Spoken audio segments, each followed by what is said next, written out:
Montana Television Network. This is the 10 o'clock news on Q2, Montana's news leader.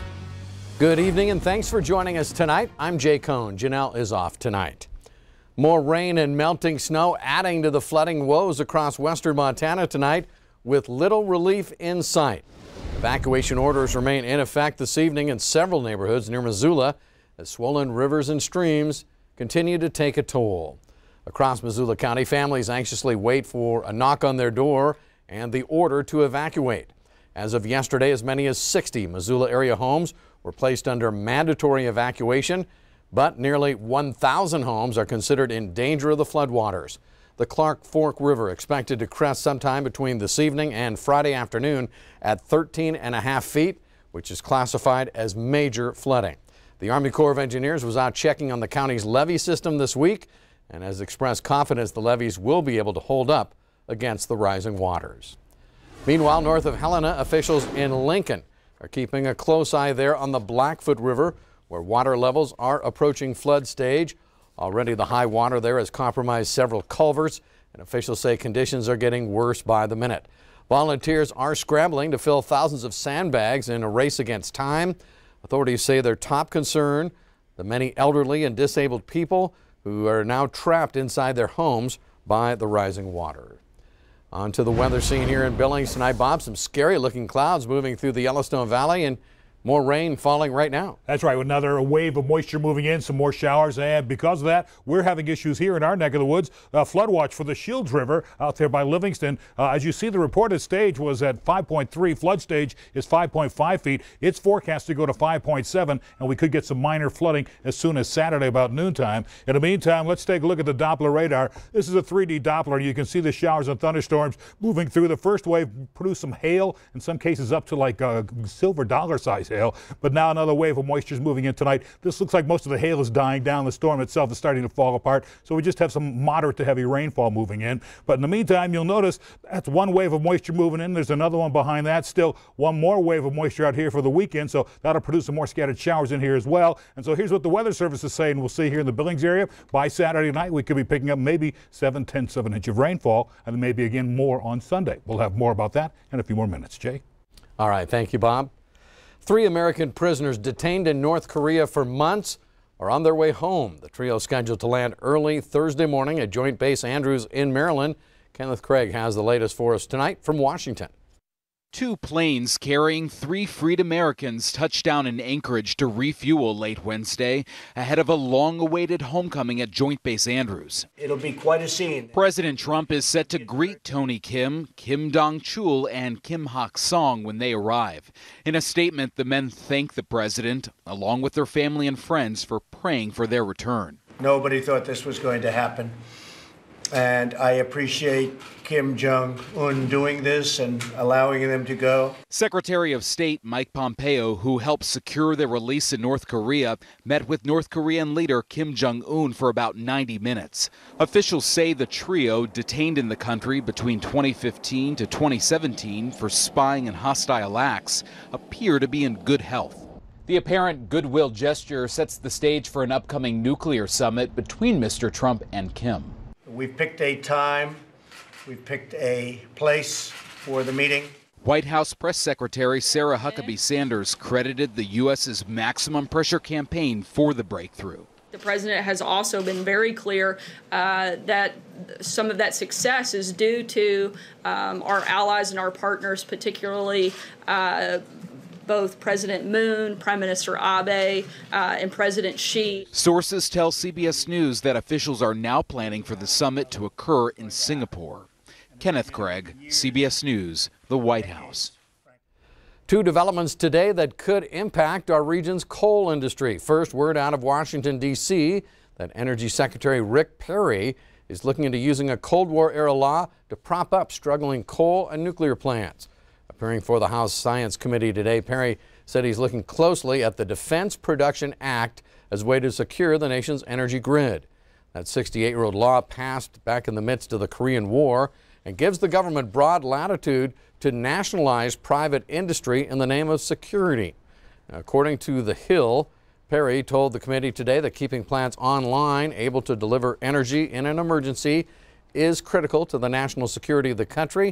And while officials argue that without coal and nuclear, America's electrical grid is in danger, others contend the Trump administration is just trying to help their favored fuels. Meanwhile, 6 states today joined a lawsuit against the state of Washington to support the proposed Millennium Bulk Coal Export Terminal. Montana, along with Wyoming, South Dakota, Utah, Kansas, and Nebraska, maintain the state of Washington is violating the Commerce Clause of the U.S. Constitution by politicizing the regulatory process and denying permits for the Millennium Terminal because the exported commodity is coal. In their court filing, the states accuse Washington state officials of trying to force their policy preferences on the other states. The states argue that the interests of interior states in developing foreign trade are not subject to the policy whims of states that control access to international markets through their ports. By the way, the Millennium Bulk Terminal now into its 6th year of the permitting process in the state of Washington for that proposed facility to be based in Longview, Washington. Montana has some 68 million acres of rangeland, land that's important to ranchers, wildlife, and the environment. The Montana Range Forum helps to identify the best ways to manage that land. A 2-day forum underway here in Billings this week is bringing together ranchers and government agencies, and among the topics, brucellosis in elk and bison and how that affects ranchers and what fire and drought do to the grazing land. The BLM, the Forest Service, Fish, Wildlife and Parks, and ranchers all play a critical role in taking care of the land. It's good for us, our families, the local businesses, the wildlife. The rangelands are one of the most important ecosystems in the world.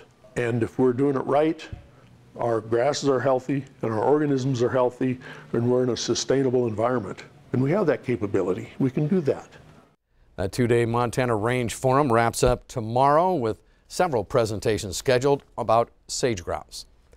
A Billings police officer who injured a bystander during a 2012 foot chase is not protected from a lawsuit filed by the victim. That ruling this week from the Montana Supreme Court, it says Officer Paul Lamantia can be held responsible for his actions.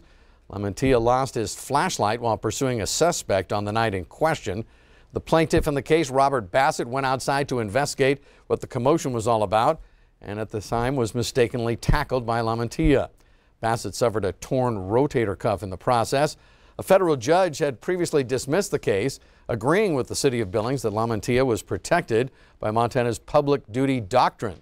But the state's high court disagrees, ruling that a jury should now decide whether Lamantia is responsible for Bassett's injury.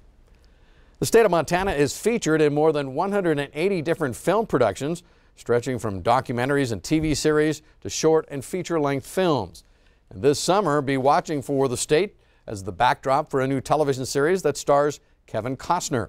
Yellowstone is about a ranching family in Montana facing off against others encroaching on their property. According to the Montana Film Office, this is the first scripted network TV drama to be filmed in Montana. During the filming of this new series, $1.5 million was spent to create jobs, also to rent hotel rooms, and spent on location fees and supplies. Yellowstone due to air on the Paramount Network beginning in June. The Big Sky State has a number of films to its name that have generated revenue for Montana and its residents while shining a light on what the Big Sky State has to offer. Q2's Dustin Kleeman on special assignment tonight to show us how the Montana Film Office wants to make Montana's resume even stronger.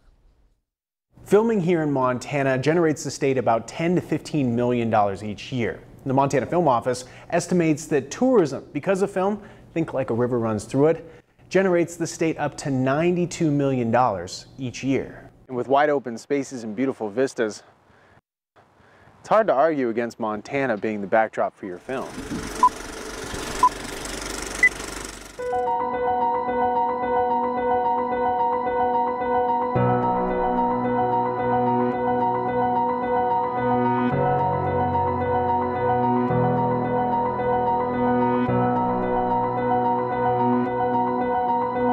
Montana is a place that everybody dreams about. Few people get to come to, and the people that do get to come here with their cameras and their crews watch the sunrise, watch the sunset, and say, I can't imagine being anywhere else at this moment.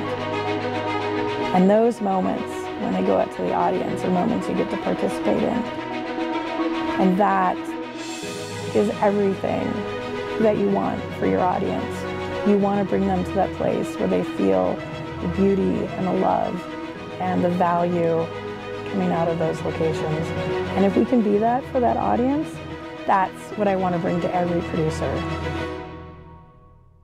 So what could be better than that? The Montana Film Office was created in 1974 as a way to be a curator and source for the needs of on-location filmmakers. It works to promote the state as a filming location and invite productions into Montana for the overall economic benefit of the state. We assist them as much as possible. We assist them with local communities, we assist them with locations, so that when they do come here, they're spending their money effectively and they're also spending their money efficiently. Montana isn't an incentive-laden destination, especially after the Montana legislature killed a bill that would have provided a tax credit to production companies that hired Montana residents. The Film Office wants to ensure incentives created by the state are used by high-quality projects. We work on the idea that we give better personal service, we have better communities, we have friendlier communities for filmmakers, and that can help to offset the financial hit that they may take to come here. So you told the sheriff that you were walking to Nebraska? That's right, to get my $1 million. In 2012, Oscar-nominated film Nebraska was shot partially in Billings, even inside the Q2 News studios. So should we adjust that? And while occasionally films say Montana, they are sometimes on a film stage or an entirely different state. Where's that flight headed? Last flight of the day. Only place they fly is Billings. Sometimes authenticity can't be faked. You know, it's supposed to take place in one place, but they shoot it somewhere else because of, for financial reasons, because it's cheaper. But I always like to shoot exactly in the places where things are scripted. All those hurdles are very surmountable, and the production value you get by shooting here in the state is unmatched. And we want to keep promoting Montana and inviting to Montana filmmakers whose vision in their head can go in their cameras, and then the population can see them as great movies. In Billings, I'm Dustin Kleeman, MTN News. Thank you, Dustin. People will soon get a heavy dose of Montana with a number of projects planned, some unannounced, others that are filming right now. You can find out more about them at our website on this story at ktvq.com. Coming up on tonight's 10 o'clock news, better late than never as farmers celebrate the return to their fields. More on that coming up. And later in sports tonight, Scott tells us if Fairfield's Jill Barta was able to survive today's cutdown day in the WNBA. You're watching MTN News with Jay Kohn and Janelle Slade. Storm Tracker weather with Bob McGuire. And sports with Scott Green. This is the 10 o'clock news on Q2, Montana's news leader.